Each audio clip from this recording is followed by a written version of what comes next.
Hello，老观众们，好久不见哦！大家好，我是贝塔。龙潭龙 C 哦，龙年行大运。没想到离上次发片呢，已经过了半年之久啊！我对于自己呢，过去6个月忙于工作呢，就是没有更新，感到稍微有点愧疚啊。最近呢，每次有时候来看一下 YouTube 频道的时候呢，都会发现还是有蛮多观众在以前的一些星海影片互动，但是呢，我除了在回应以外呢，就没有再更新了，自己也觉得有点可惜啦。上个礼拜呢，我还参加了一个雪梨的朋友婚礼呢，没想到在雪梨遇到老观众来相认，让我受宠若惊哦。其实加上最近又有发现 YouTube 有寄信来跟我说，他们就是说，如果你再不更新呢，就要停止你频道的盈利权限了。虽然我的频道呢根本没有什么盈利哦，基本上是等于没有收入啦，但是呢 YouTube 来提醒这件事情呢，更让我觉得好像需要更新一下。我不知道大家有没有跟到最近有 Stormgate 的封测哦，从上礼拜开始。那这是星海前制作团队的新公司 Frost Giant 呢，他们制作的第一款 RTS 游戏。那最近呢是封测期间，我自己呢有加入了他们的众筹计划。那我自己上去也有小试了一下身手哦，去玩了一下封测，我觉得蛮有趣的哦。那有一些想法啦，所以我想说呢，今天快速的来做一支影片，跟大家更新一下，也算是跟大家见面啦，很久不见了。好，那接下来呢，我会分享一下这个游戏的2个种族的介绍，好，以及呢，我自己的一些看法。那话不多说，我们就开始吧。Hang tight, Doc. I've got this. Stormgate 有2个种族，分别是 Vanguard 以及 Infernos。目前大家会认为有点像是星海的人类和虫族，包含 Vanguard 有生物单位、机械化以及空中单位等等。比较像是高科技的文明，而 Infernos 则是恶魔，类似于从地狱来到人间的种族。那他们数量多，孵化速度也快，而且呢是以生物为主。未来游戏上市会包含剧情、合作模式、天梯模式，还有地图编辑器，可以让大家自行自制地图。可以特别提一下的是，目前制作团队主要是以 3v3 作为团战去做游戏平衡，让轻度玩家除了游玩剧情，也可以与朋友轻松的尝试 3v3。如果喜欢 3v3 的话，也会有机会进而挑战压力山大的 1v1。制作团队说他们会更注重社群互动，也就是游戏内的 social 这一块。个人目前是不期不待，不受伤害啦。另外，游戏如何赚钱，制作团队也还没有正式公布，但听说游戏会是免费的，所以大胆猜测呢，可能会是用 Live Ops 的方式，也就是赛季、战斗通行证、造型等方式作为主要的收入来源。这也是目前的主要流行哦，让大批玩家先尝试游戏，喜欢的再留下来变成长期付费的玩家。那话不多说，我们就赶紧介绍这2个种族的建筑与单位吧。首先是 Vanguard。Vanguard 初期会有工兵 Bob 以及机械狗作为开局，那可以做侦查。那 Vanguard 主要生产单位的建筑有3种：兵营、机械厂还有飞机场。兵营主要生产的都是生物单位，机械厂呢主要生产的都是机械单位，属于进阶单位。那飞机场顾名思义，主要生产的都是飞行单位。兵营中能生产的单位有近战的 Lancer 机械狗，然后有远程的机枪兵，还有医护兵。机械狗呢是可以快速侦查而且增加视野的单位，甚至这次封测有很多速狗快攻的打法。那医护兵呢就类似星海中的医护兵，不过它的补血距离还蛮远的。游戏后期医护兵还能升级一些技能，这些技能包含帮助友方快速回血，移除友方的 debuff， 像是扣血或者是感染技能，或者是移除敌军身上的 buff 技能等等。接下来是机械厂，机械厂中可以建造的单位有3个 Hedgehog 也就是刺猬，Vulcan、瓦肯，然后 Atlas 阿特拉斯，不知道他们怎么翻。那游戏初期使用刺猬可以快速侦查，它有点类似星海中的2郎或者是星海1的秃鹰。那它还可以变成对空炮，早期呢防止空中骚扰是很不错的。那中后期呢可以使用瓦肯，也就是大型的人类机械单位，它也是公布动画里面的那一只啦。那或者是呢阿特拉斯有点像是坦克，它可以架起来进行范围攻击。升级后呢，甚至能让地面着火，造成额外的伤害。接下来是飞机场，飞机场中能建造 Hornet 大黄蜂、Evac 运输机，还有 Sentinel 哨兵球。这些翻译都是我乱翻的哦。大黄蜂类似星海的女妖轰炸机，移动速度快，而且伤害不低哦。目前的天梯对战中，蛮多人会使用大黄蜂快攻的。那 Evac 基本上就是星海的运输机，空降的操作方式甚至都很类似。而哨兵球则类似星海1中的科学船。它是空中的施法单位，有蛮多技能可以使用的。其中一个技能包含奈米泡泡，它可以创造一个范围，降低里面的单位受到远距单位的攻击伤害，是不是听起来超级熟悉的啊？那另外一个技能呢，是降低对方的移动速度、攻击速度，还有视野等等。其他还有像是强大的被动技能，像是他只要打到对方，对方呢就会显示他的视野30秒。那我觉得哨兵球呢后期是很吃操作的，但是它是可以改变战局的单位。再来介绍人类的防御建筑，叫做 Sentry Post 哨兵塔。那任何生物单位都可以进去变身。那譬如说机枪兵可以进去变成大枪，医护兵进去可以帮附近的单位回血。那狗狗进去呢可以增加视野。不要问我物理上是怎么做到的哦，我也不知道。但是呢，这的确是个重要的人类防御建筑。最后大家可以看到画面上方的 UI， 这边有一排的特殊技能可以使用。那以 Vanguard 来说呢，中间的能量会随着时间而慢慢增加，只要增加到一定的量哦，你就可以使用左右的技能。那目前开放的已知技能呢，包含第一个 Bob Overcharge， 它可以帮助你增加一个基地附近的工兵有100%的攻击力、建筑能力以及100的护甲。第二个是 Deploy Sensor Drone， 你可以放一个侦察机飞到地图上的任何一个地方，并且打开视野，但这个侦察机呢是可以被破坏掉的。第三个呢是 Shield Up， 就是你可以呢帮一个单位增加护甲10秒钟，它可以吸收1000的伤害，非常夸张。那另外3个还没有开放哦，可能就是还没有做完啦。OK， 快速分享完 Vanguard 主要的建筑还有兵种，相信大家对这个种族有稍微的概念了。接下来说一下 Infernos。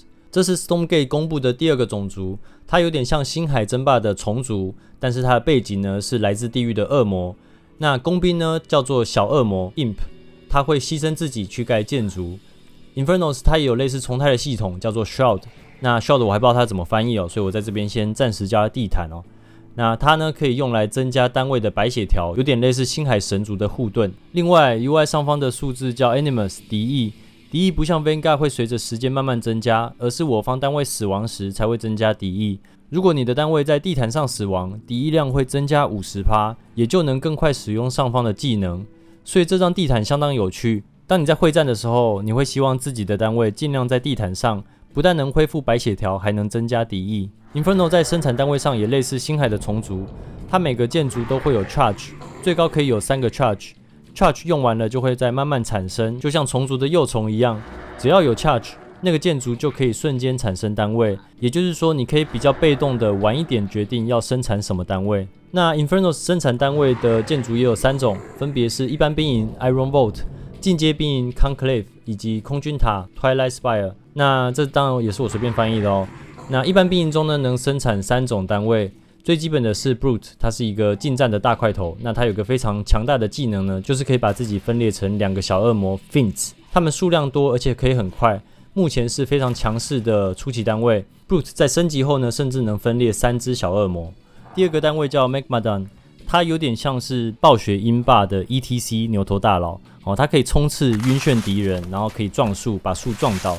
是个近战也是蛮凶猛的控场单位。最后是 Hellborn 算是比较大后期的单位，移动速度比较慢，攻击速度也比较慢，但是它杀伤力大，而且它的远程攻击距离蛮远的。再来是进阶兵营 Conclave， 进阶兵营中的单位都比较昂贵哦。那有可以对空对地的远程单位 Grunt， 它造型有点像暗黑3的巫医，它的技能可以让对方受感染，并且在死亡后生出小恶魔 Fiends。再来是 Doombringer，类似王虫，它可以降低到地面展开地毯，是个进攻时必备的单位。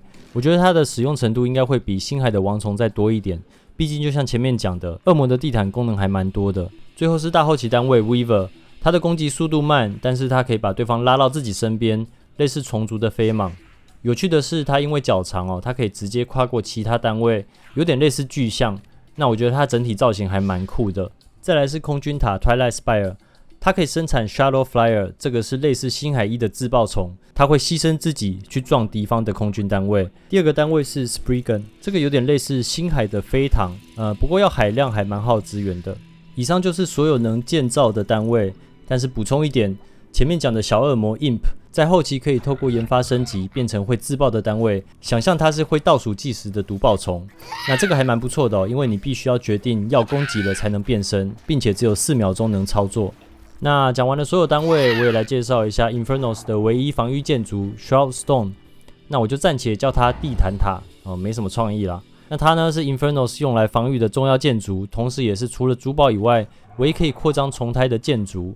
那它的攻击也蛮痛的所以当你需要防守的时候，你会需要多盖一些这个地毯塔来防御。最后呢，上方的 UI 数字刚刚介绍过，叫做敌意，以及你要怎么样来增加敌意了。那它有一些技能可以使用我来一一介绍一下。第一个是 Summon Effigy， 这个呢是可以在地图上插眼增加这个地毯。第二个叫 Hellspawn Resurgence， 它可以指定一个生产建筑，让 Charge 马上变满，就是你如果 Charge 用完了，它可以马上回到3个。第三个 Nightfall Infestation， 它可以让指定的地方单位受感染，并且视线减弱 50%， 维持10秒。第四个技能叫 Shotstone Manifestation， 你可以建造一个地毯塔，并且呢增加 100% 的攻击速度，还有地毯范围，维持30秒，非常强那第5个呢更强了 ，Shadowfall， 它呢是可以让整张地图被地毯覆盖。那基本上你开打之前按这个钮就对了。那最后一个技能呢是 Summon Flayed Dragon， 它可以让你召唤一只强大的恶魔龙那这个龙呢有2个技能，一个是让一段路径上的敌人都受感染，另一个是移除敌人身上的感染，并产生与感染剩余量一样的伤害，并且同时增加同等量的白血条。简单来说呢，这只龙非常的强大也是大后期的单位。我昨天才看了一场 Teslis 播报的 Vanguard 对上 Infernos 的比赛。Infernos 呢最后带了2只龙，直接反转整个战局非常的夸张。